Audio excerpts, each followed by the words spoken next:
Ah, I think it's working. I think so. Let's see. Let's make an announcement on Facebook.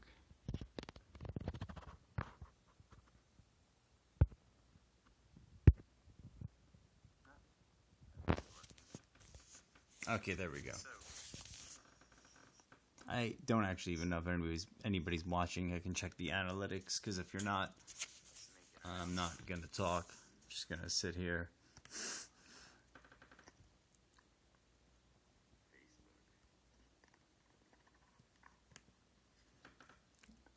You can try saying something into the live chat box so that I know that you're there. That'd be nice. I don't actually even know if anybody's watching. I can check the analytics, because if you're not, I'm not going to talk. I'm just going to sit here.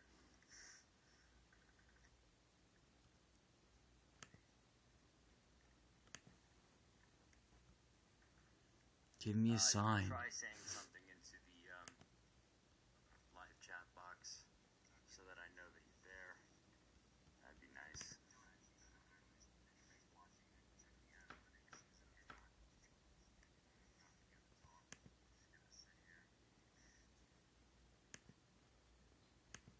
Let's see. Give me a sign.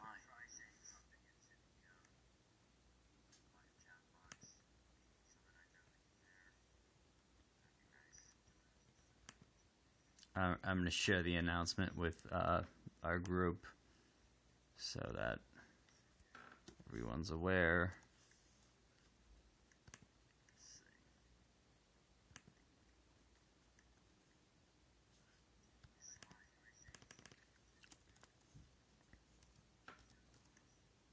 Starting.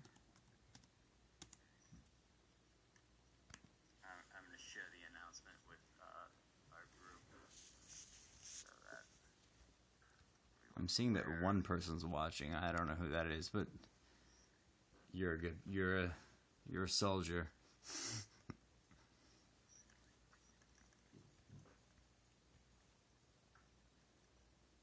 Starting.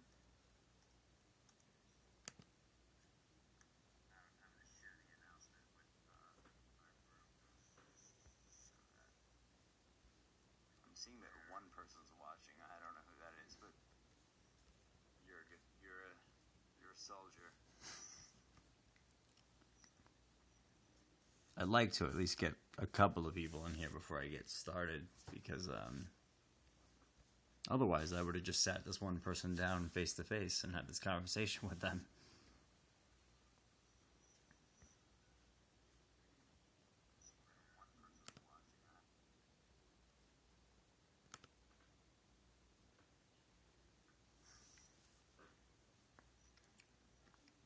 I'd like to at least get a couple of people in here before I get started, because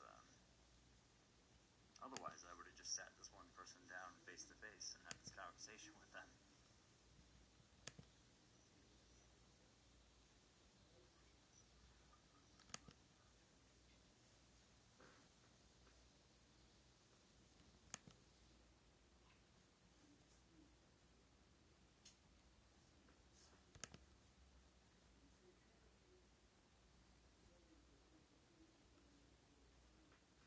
Let me check the analytics now.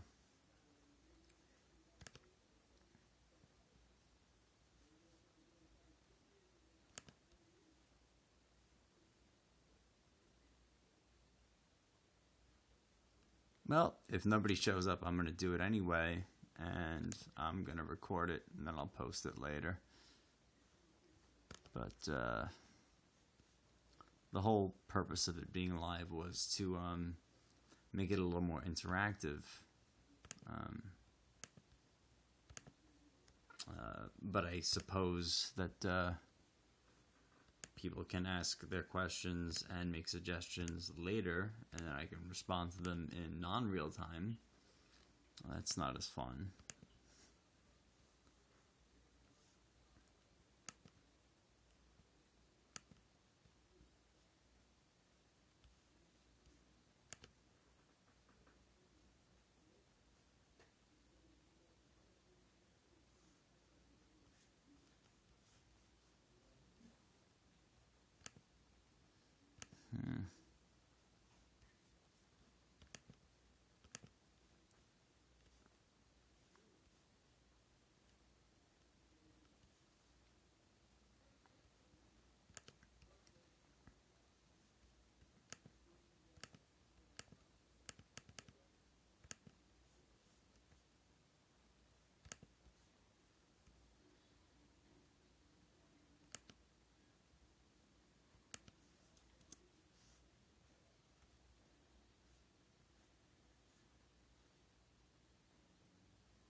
So let's see who's watching now. Still one person.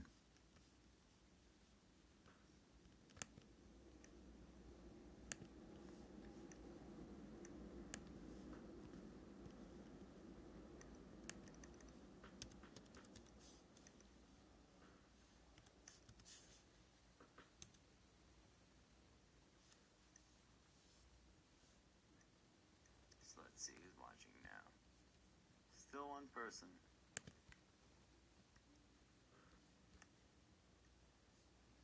Well, for that one person who is watching, if you don't mind, you can try promoting the site, or I'm sorry, the YouTube channel, so that other people come. I don't mind waiting. I made you guys wait after all, so.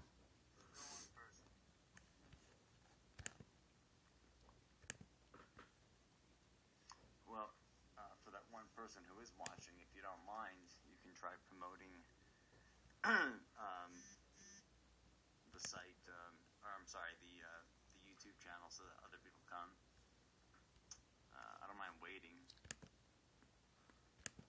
I made you guys wait after all, so. Well,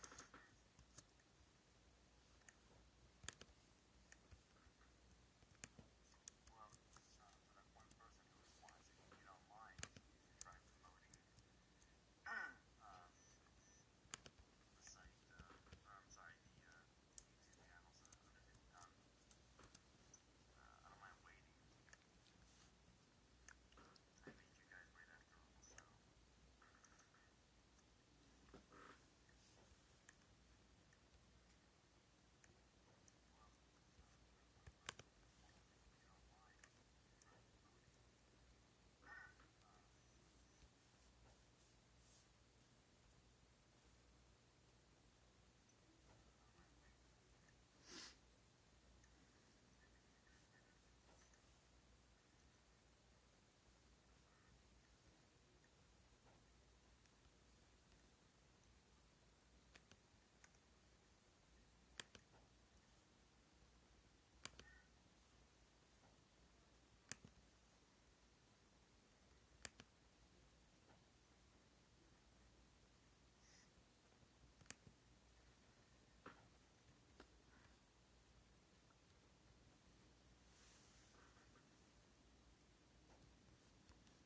Okay, we've got 2 people now. That's progress.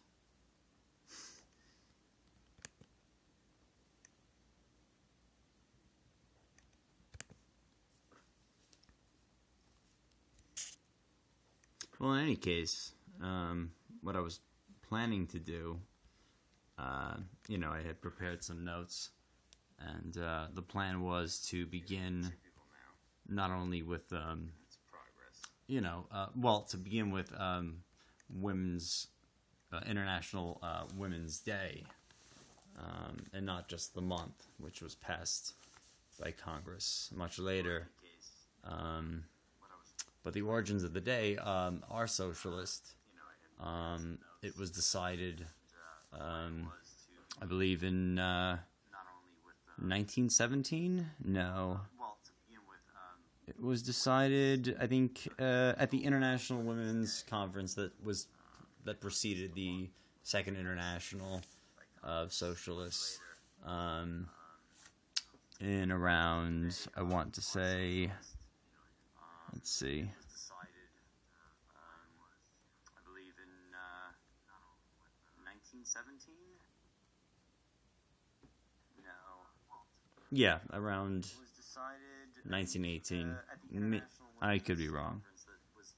That preceded the Second International of Socialists. In around, I want to say, let's see.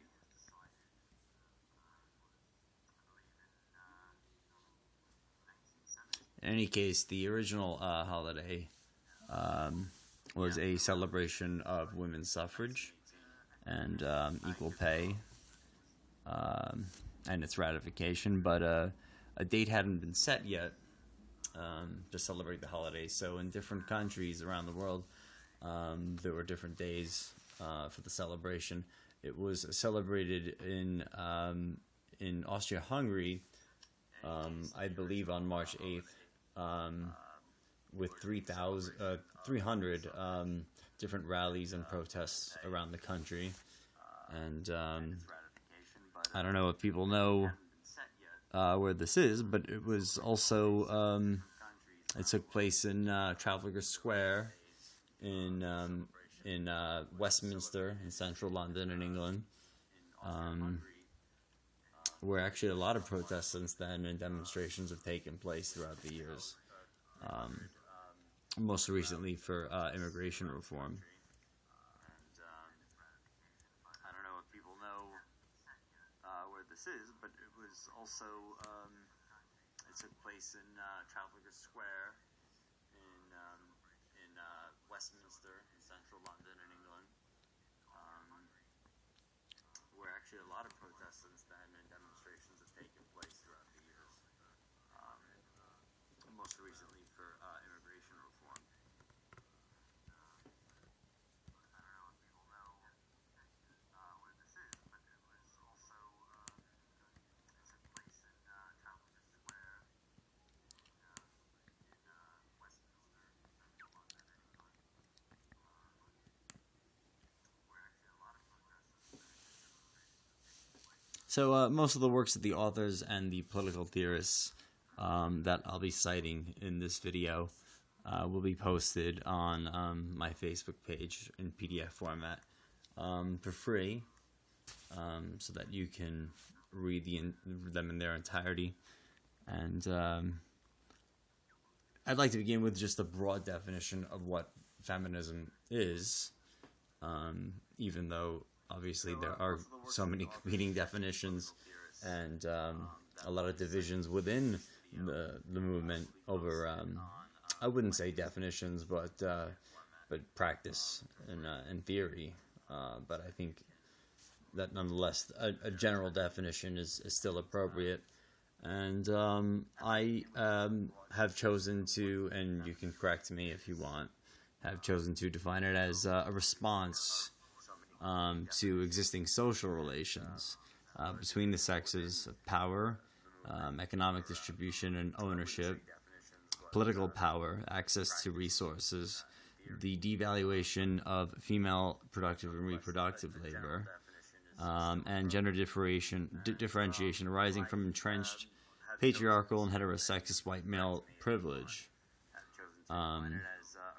Although that would be a modern definition because there has been male privilege in other societies that weren't white. So what the difference between privilege and power is that they are both forms of power, but we may think of privilege as a negative power, such as male power when we talk about that. But when we talk about empowering women, that takes on a positive and progressive aspect, or it's the positive side of the dialectic, so to speak. And as such, power isn't perhaps a bad thing, and we will be discussing a few feminists who draw on Nietzsche's work to describe his concept of will to power within the context of feminist struggles for power.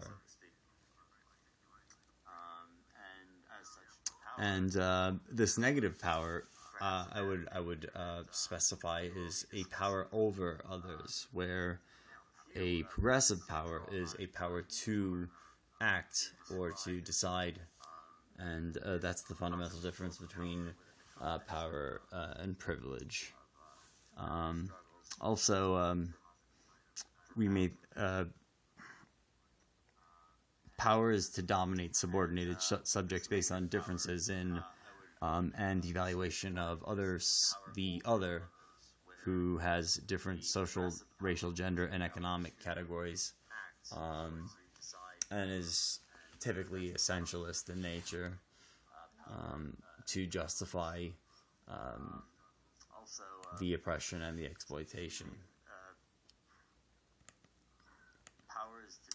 The origins of patriarchy is something that I think that we should talk about, not only because it's important in its own right, but because you gain from it a critique of patriarchy.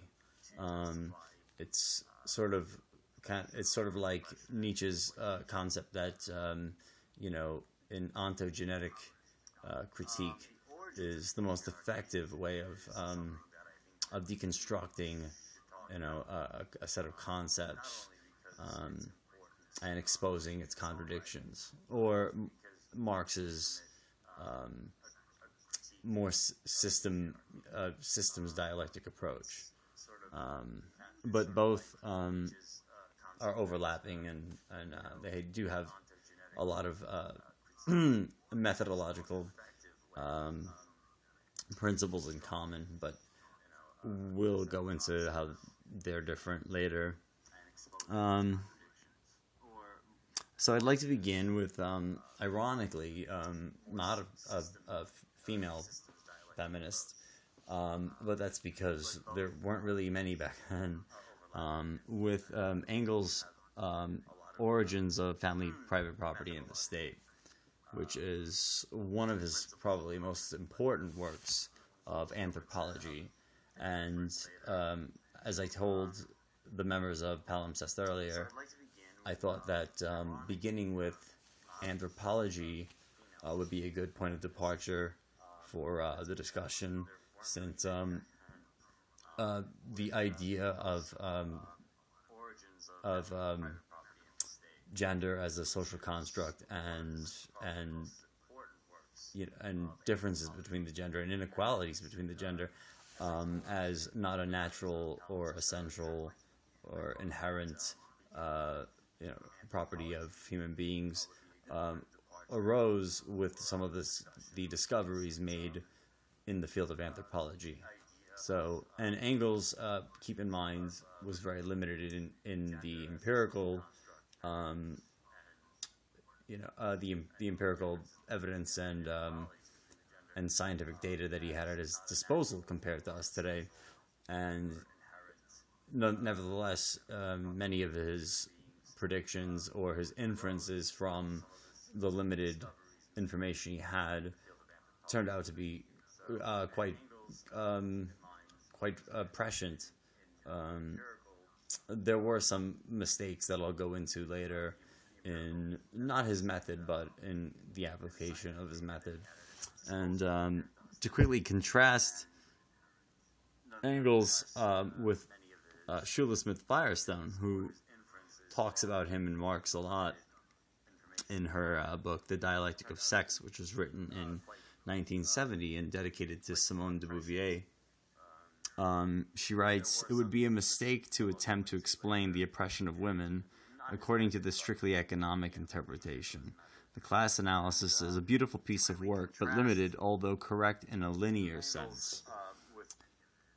It does not go deep enough. There is a whole sexual substratum, psychosexual substratum of the historical dialectic that Engels at times dimly perceives, but because he can see sexuality only through an economic filter. Engels did not observe that the original division of labor was between man and woman for the purposes of child breeding, that within the family the husband was the owner, the wife the means of production, the children the labor, and that reproduction of the human species was an important economic system distinct from the means of production. But Engels has been given too much credit for these scattered recognitions of the oppression of women as a class. In fact, he acknowledged the sexual class system only where it overlapped and illuminated his economic construct. So instead, we must enlarge historical materialism to include the strictly Marxian, in the same way that the physics of relativity did not invalidate Newtonian physics so much as it drew a circle around it, limiting its analysis, but only through comparison to a smaller sphere. She also goes into how Marx was actually a sexist, which was a product, of course, of his time and his culture. But yeah, he was probably a sexist bastard.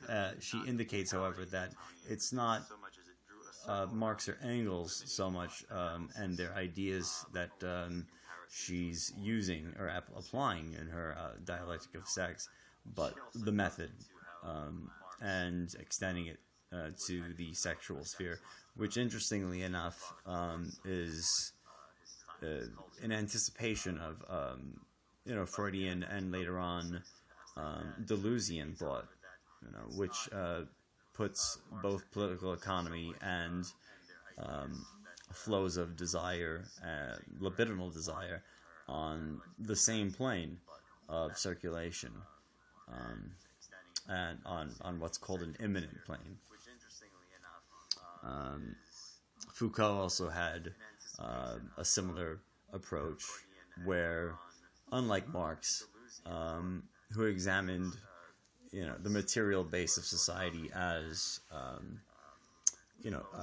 the social relations from which a determinate ideological superstructure arises, to sort of gloss over, or to be glossed over, the concrete existing conditions of society, as if to hide or mask them or conceal them.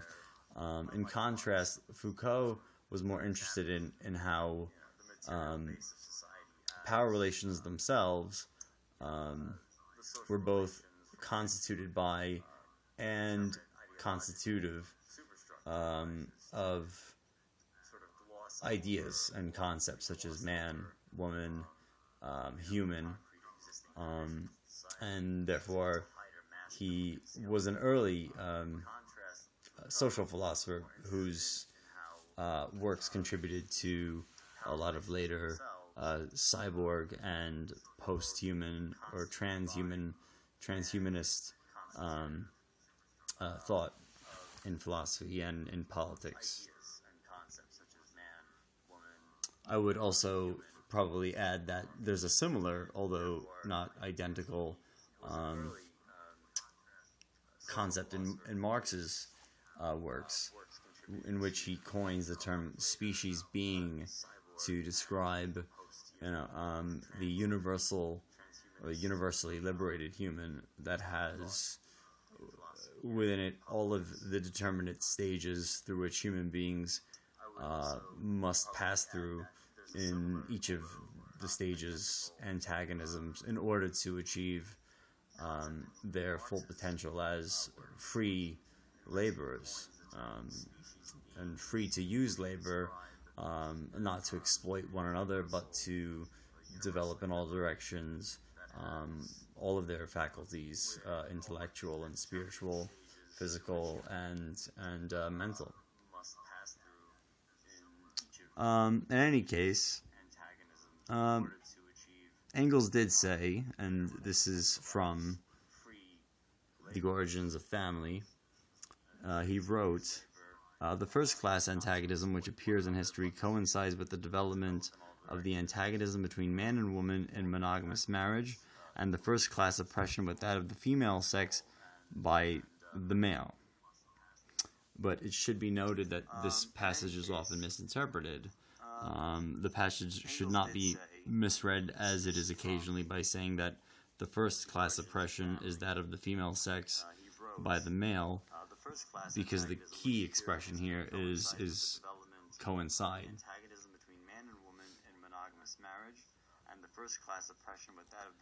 He also wrote the division of labor between the sexes, or Marx's economic materialism,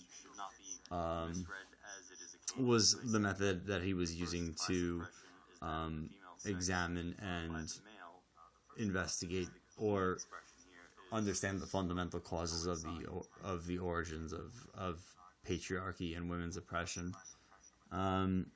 However, we contrast this with some feminism's biological or psychosexual materialism, which Shula Smith-Firestone goes on to say that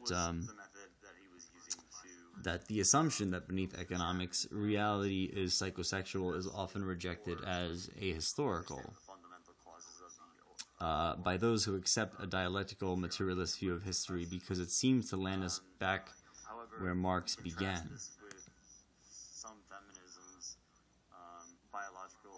However, Smith Firestone goes on to say that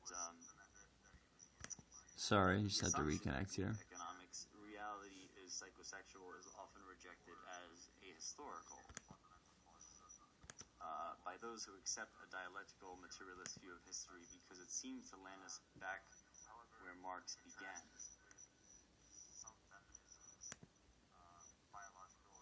However,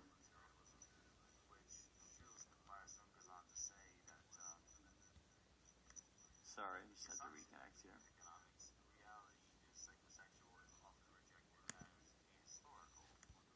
Okay, so sorry about that. I promise that I'm going to edit this later once it's recorded, and I might even add some cool graphics and some text captions so that this obviously flows more seamlessly.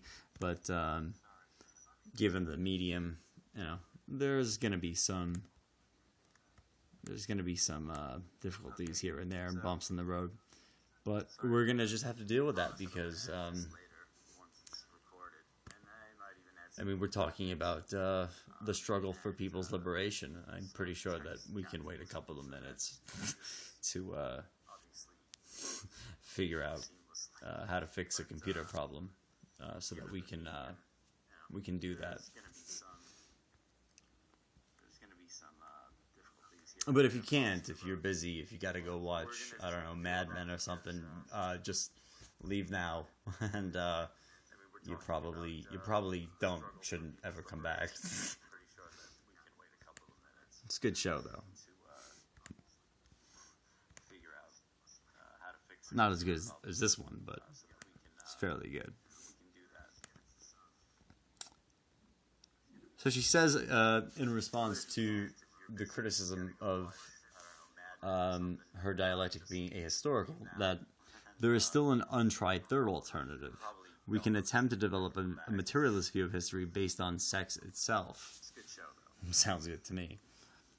The early feminist theorists were to a materialist view of sex what Fourier, Bebel, and Owen were to a materialist view of class. By and large, feminist theory has been as inadequate as were the early feminist attempts to correct sexism. This was to be expected. The problem is so immense that at first try, only the surface could be skimmed, the most blatant inequalities described. Which I appreciate her saying, because that is historical, and she is giving some credit and some recognition to her predecessors, including and most especially Simone de Beauvoir, who she said came closest to a historical materialist view of the differentiation between the sexes.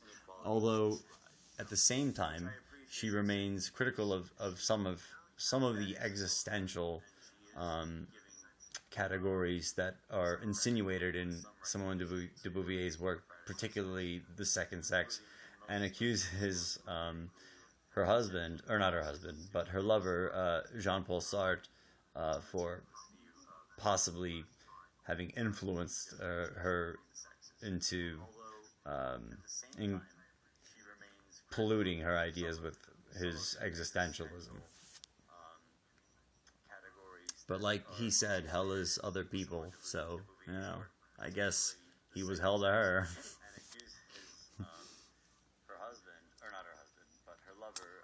So she says about Simone de Beauvoir,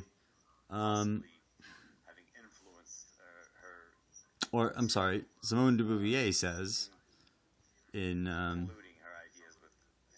The Second Sex, man never thinks of himself without thinking of the other, in capital O.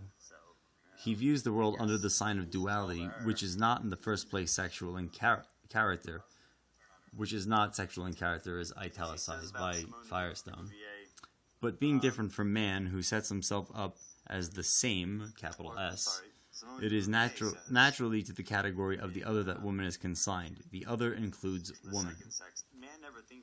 Okay, so now I think that we see what Firestone is talking about here. There is an idealist tendency in this narrative here, where man, woman, same, and other are not understood or conceived as determinate or concrete, or in their determinate and concrete specific existence and particular relations with one another in a given social formation. Rather, they're just abstractions, and that's problematic for understanding the process of women's oppression, since it really just leads to a circularity in argumentation, where we can simply say, well, the same is the not same, which is the other, and the other is naturally, therefore, consigned to the role of the woman who we define as the other, who we pre-givenly define as the other, and as we give a pre-given definition of male as same, but it doesn't explain how this came to be. And she more or less says this in much better phraseology than I just did. She writes about Simone de Beauvoir, perhaps she has overshot her mark. Why postulate a fundamental Hegelian concept of otherness as the final explanation, and then carefully document the biological and historical circumstances that have pushed the class women into such a category, when one has never seriously considered the much simpler and more likely possibility that this fundamental dualism sprang from the sexual division itself? The posit a priori categories of thought and existence are otherness, transcendence, immanence, into which history then falls, may not be necessary. Marx and Engels had discovered that these philosophical categories themselves grew out of history. So in other words, the concepts that Simone de Beauvoir invokes in explaining the division between same and other, or what is the same man and woman, are actually products of historical struggles and processes themselves. And so, as self-identical pre-given concepts, they are not adequate to explain women's oppression as it arose, or why it arose.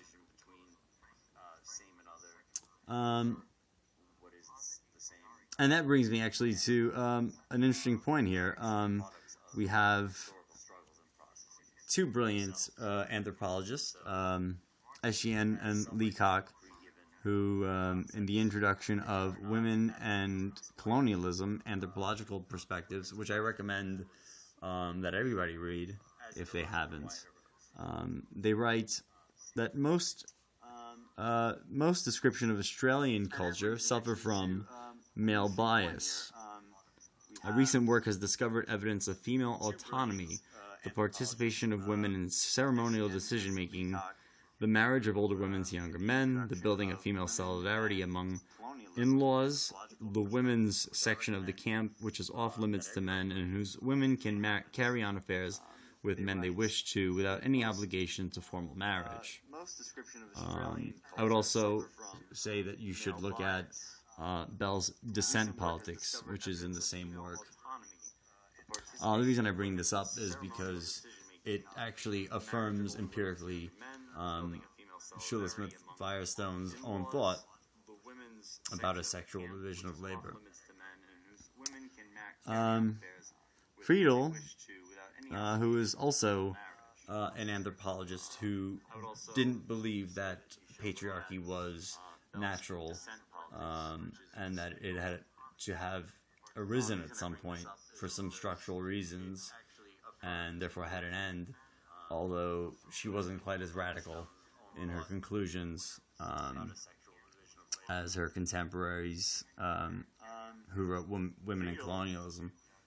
She wrote, there was a division of labor between men and women, with men doing most of the hunting and women most of the gathering. But since gathering usually produced more of the average diet than hunting, this did not necessarily lead to any higher evaluation of men and their work than of women and theirs.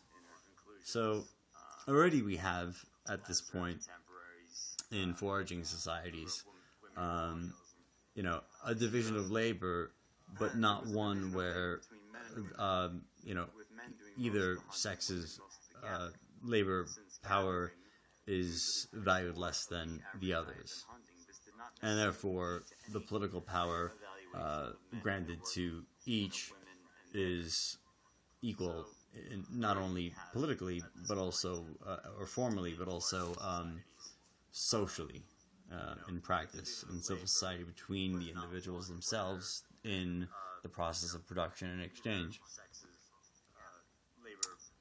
She continues, let's see. In Australian Aboriginal societies, older women exercise influence over their own marital careers and on those of their sons and daughters, and married women often have affairs with young, unmarried men, which,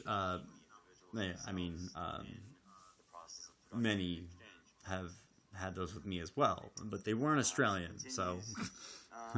He also writes, a state of affairs anathema to the sexual codes of conduct of almost all class societies, which, while it's true, is something which Marx pointed out in the Communist Manifesto, is something that bourgeois society hypocritically carries on as a concealed community of prostitutes whose husbands,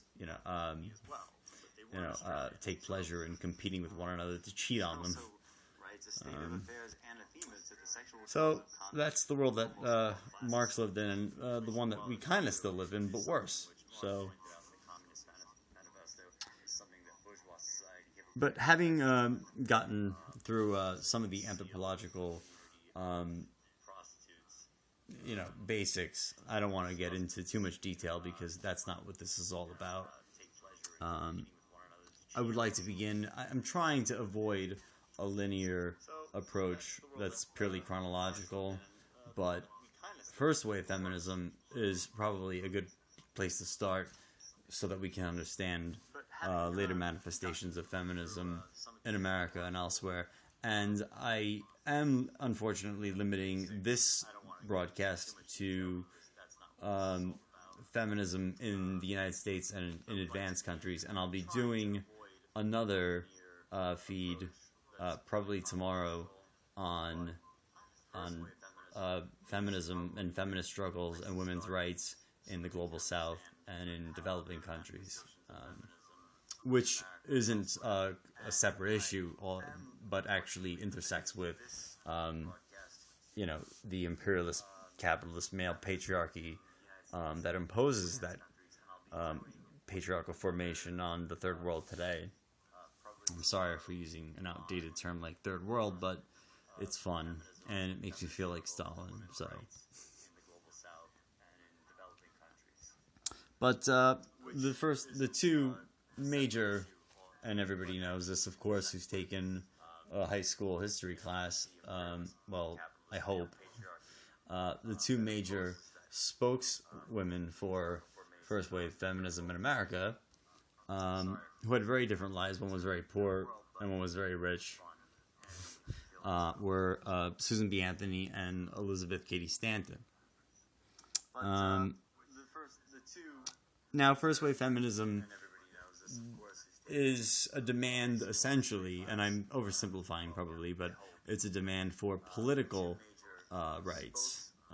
That is, the right to vote, and the right to own property, and they find that their oppression stems from their being confined to the household.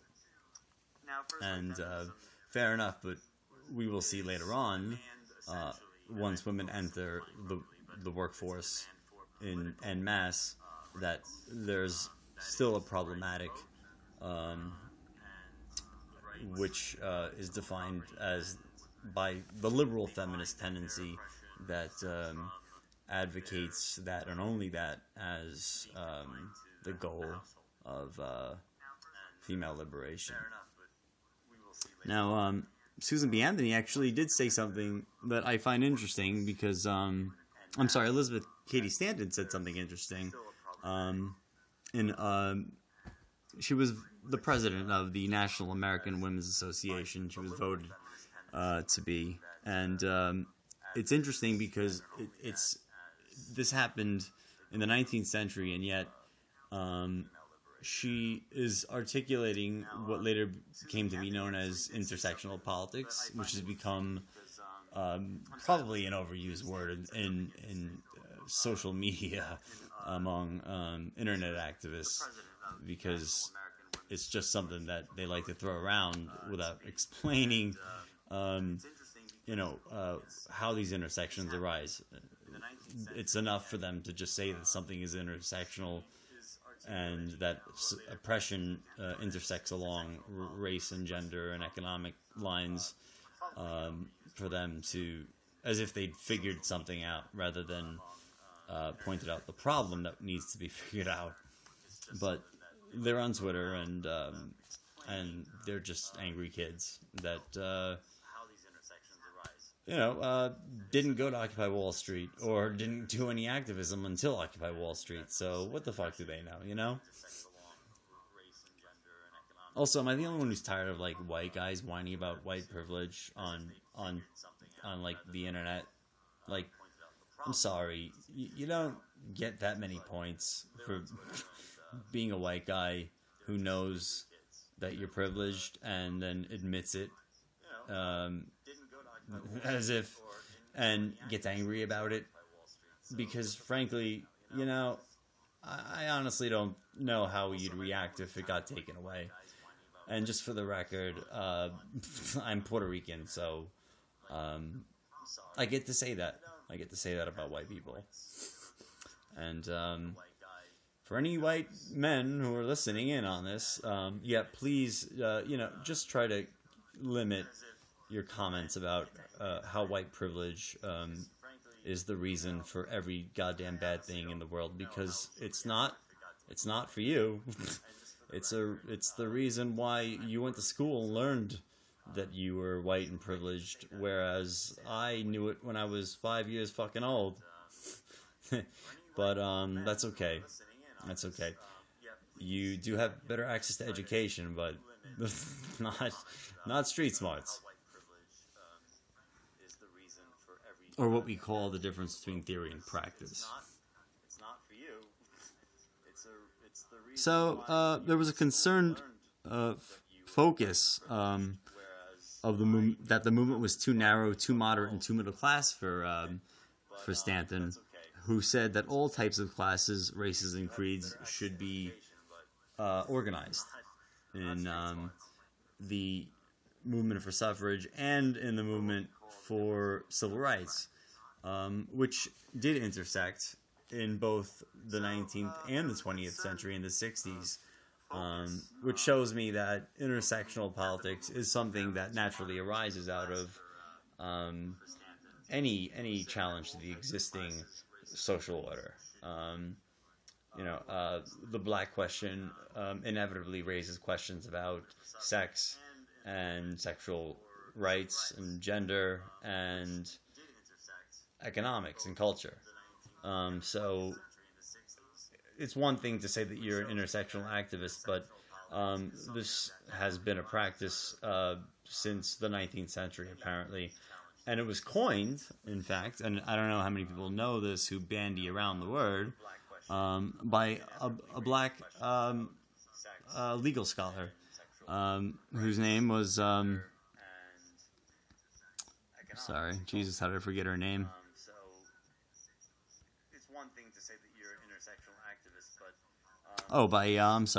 Kimberly Crenshaw. She termed the word intersectionality in 1989 in her book, which is a fucking amazing book, honestly. And anybody who calls themselves an intersectional activist or radical who hasn't read this book should really fucking read this book, because you don't deserve to call yourself that until you've read this seminal work. It's actually mind-blowing to me, and it's probably one of the most influential books I've read in radical politics, other than Marx himself. And of course, I was only 15 or 14 when I read Marx, so there's the difference. She writes, Kimberly Crenshaw writes, consider an analogy to traffic in an intersection coming and going in all four directions. Discrimination, like traffic through the intersection, may flow in one direction and it may flow in another. If an accident happens in an intersection, it can be caused by cars traveling from any number of directions and sometimes from all of them. Similarly, if a black woman is harmed because she is in an intersection, her injury could result from sex discrimination or race discrimination. But it is not always easy to reconstruct an accident. Sometimes the skid marks and the injury simply indicate that they occurred simultaneously, frustrating efforts to determine which driver caused the harm. And that is in her book, Demarginalizing the Intersection of Race and Sex, a Black Feminist Critique of Anti-Discrimination. Now, in 1870, the Black Right to Vote was ratified under the 15th Amendment, and in November, the 2nd of November in 1920, women voted for the first time in 8 million they were 8 million in number. Why don't I just say that? That's a lot later than the black vote. But on the other hand, I do think that it highlights how the race issue in the United States was an impetus or catalyzed the issue of gender and the issue of class in terms of the economic redistribution under the Reconstruction period, which never really was passed by Congress. But there were actually some well-meaning socialist senators and House representatives who advocated for reparations at the time of Reconstruction, and I still do today for both, women and African Americans. Or, since I'm from the Bronx, we just say they're black. You sound stupid when you call them African American. They don't call themselves that, so just don't. It makes you sound like you don't fucking know one. And I mean, of course, I'm not racist. My best friend is black, so. Women and African Americans, or since I'm from the Bronx, we just say they're black. Kind of acts white though. They don't call themselves that, so just don't. It makes you sound like you don't fucking know one. Now, the second manuscript or manifesto that I wanted to provide some excerpts of to highlight second wave feminism's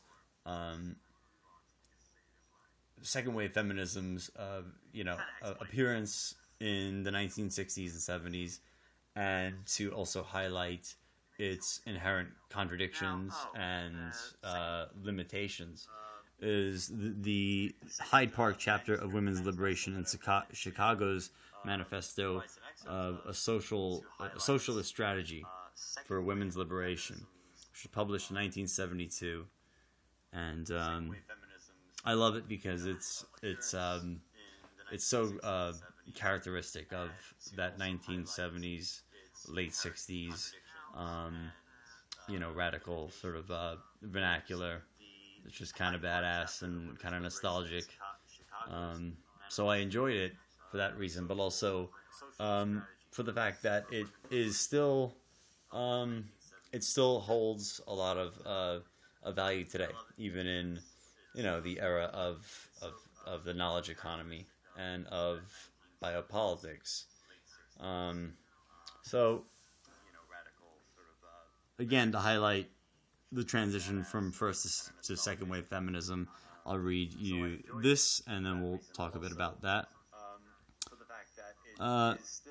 first of all, second wave feminism demands an economic more than a political set of rights for women, including higher wages, waged work, equal pay, access to educational and vocational opportunities in the marketplace, and note that the rise in female equality in the labor force corresponded to a lessening in equality in the household and vice versa. So, one of the problematics of second wave feminism's demand for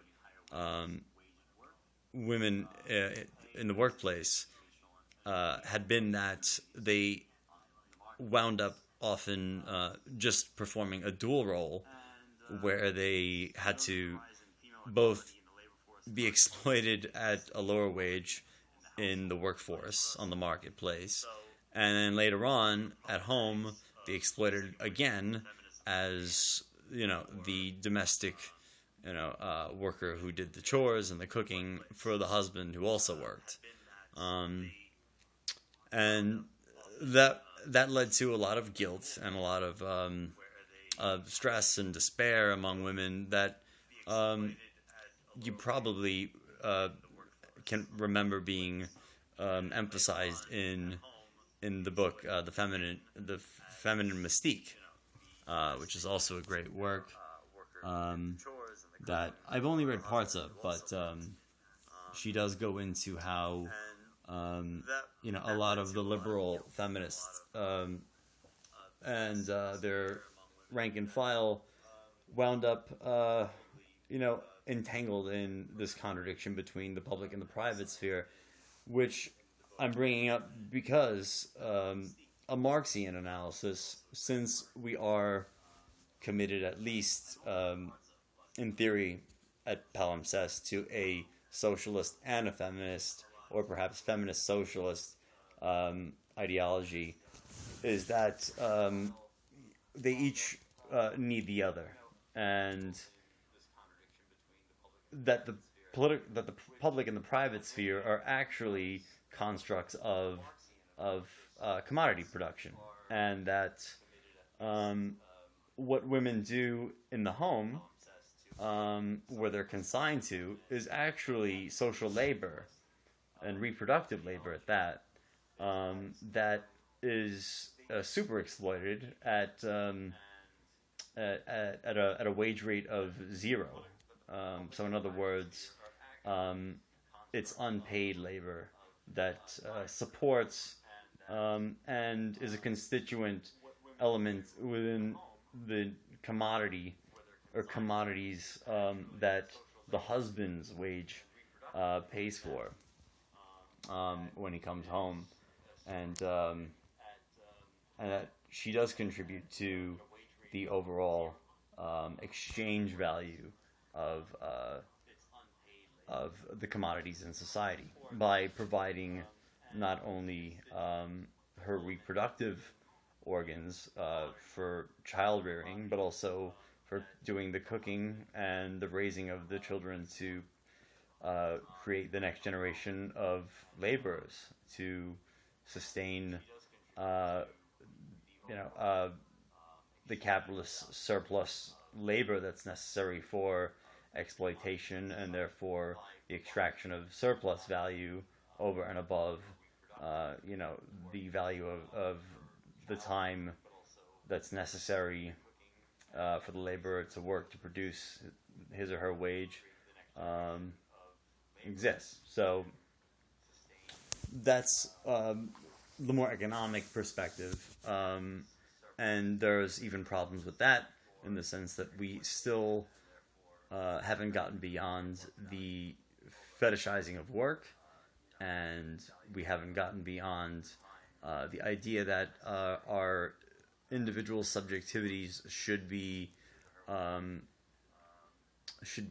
dependent on or produced by what we do at work. In other words, there's an inherent assumed Protestant work ethic here at work in even this Marxist feminist perspective, where one's you know,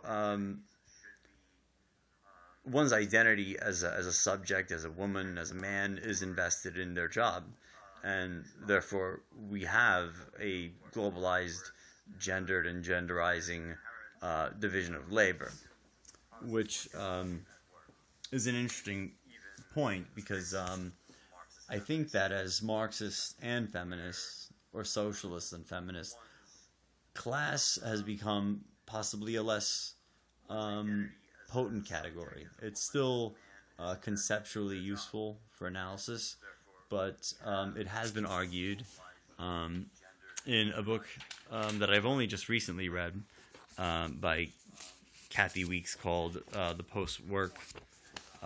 Post-Work Society, Marxism and Feminism, or The Problem with Work, Marxism, Feminism, and Anti-Work Politics, which derives a lot of its ideas from the autonomous tradition of Marxism, which emerged in Italy in the 50s. The idea of the refusal to work, rather than the idea of the importance of work among the proletariat, or the celebration of work as something that gives meaning to one's life.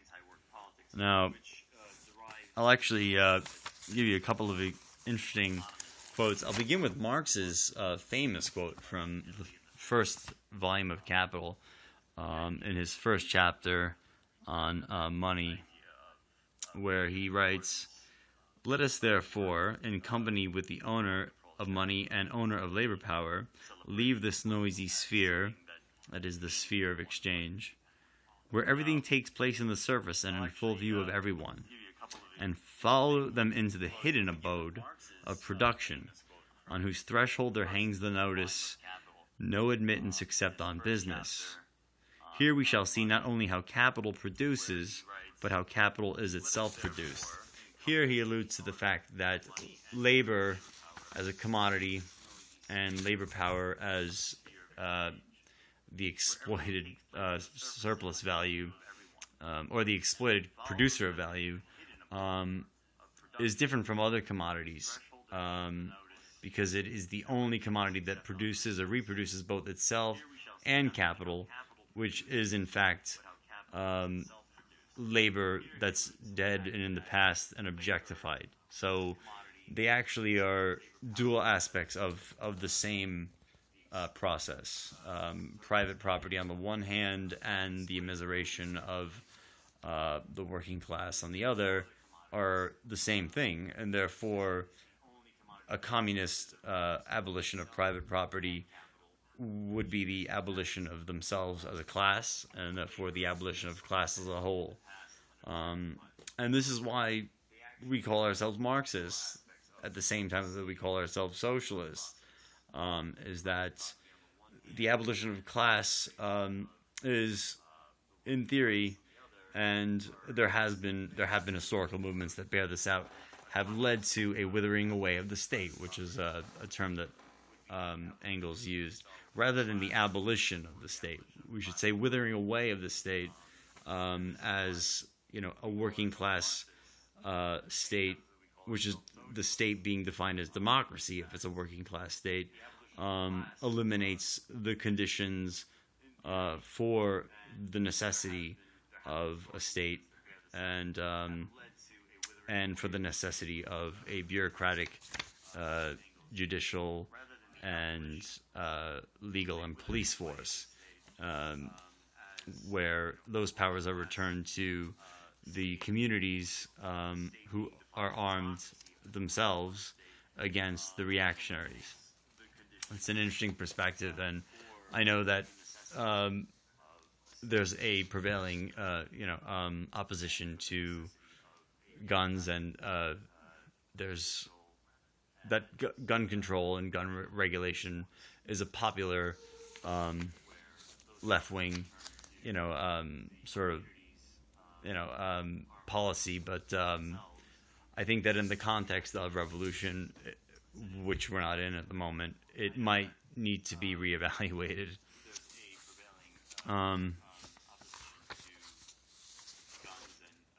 But then there's a feminist author who actually not satirizes, I want to say, but almost parodies or extends Marx's hidden abode of production in the workplace a bit further. And she actually almost paraphrases him to describe how this applies to women at home.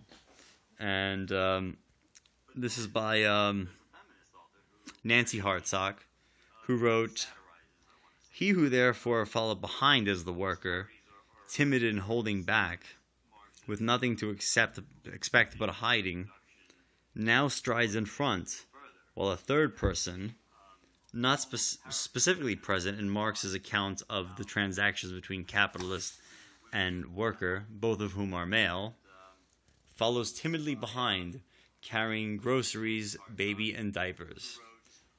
And that was written in 1983. And I think that's actually brilliant. And I think that if there's anything that I've referenced tonight to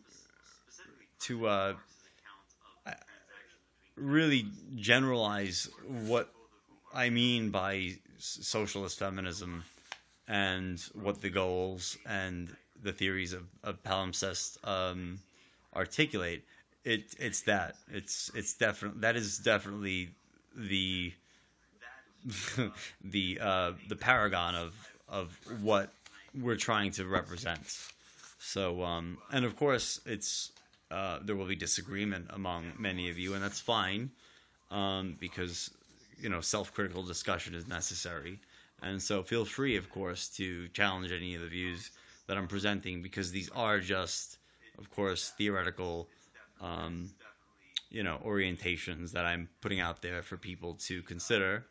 But you all have your own opinions, and I'm happy to hear them. So be sure to participate in a democratic and socialist sort of way in discussing and debating amongst each other and with me.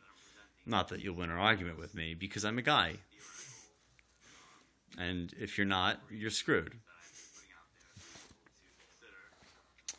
I'm not sure if I should end it here, because we have gone on for about an hour now, although some of that was just me waiting for people to show up. But I might throw in just a couple of other quick points so that we can get an idea of where this is going to be left off tomorrow. I'm not sure if I should end it here, because we have gone on for about an hour now, although some of that... Yeah, it seems like tomorrow I'd like to talk about, more late 20th and early 21st century feminism and postmodernism, and deal with trans and queer gendered issues as well, which I haven't yet touched upon at all. Sorry for that, but it has been about an hour, and I know that people have things to do. And I will be better prepared tomorrow. I actually was prepared. It was just that it took me more time than I anticipated to prepare all of the software applications and the API and the JavaScript necessary that goes into organizing a live stream, and then the analytics and the apps for the webpage for Palimpsest. You know the one on Facebook, but there is one on WordPress that I encourage everybody to visit. It is oppression and progress, all one word, .wordpress.com, and you should check it out, because there is a pretty big directory of feminist and socialist material, including African American Intellectual History Society, Z Magazine, Libertarian Communism, Web Resources, Xenofeminism, which is a movement of 6 brilliant Marxist feminist women, including one who I have spoken with, one-on-one, and she has actually been very helpful. in helping inform my ideas. She is Norb on Twitter, and I encourage anybody who's interested to go to her website, which is postfuturism.com. I'm sorry, it's actually, let's see. Well, I would go to laboriacubonics.net, which is the official website of Xenofeminism, and from there, I would likely go to her website, which is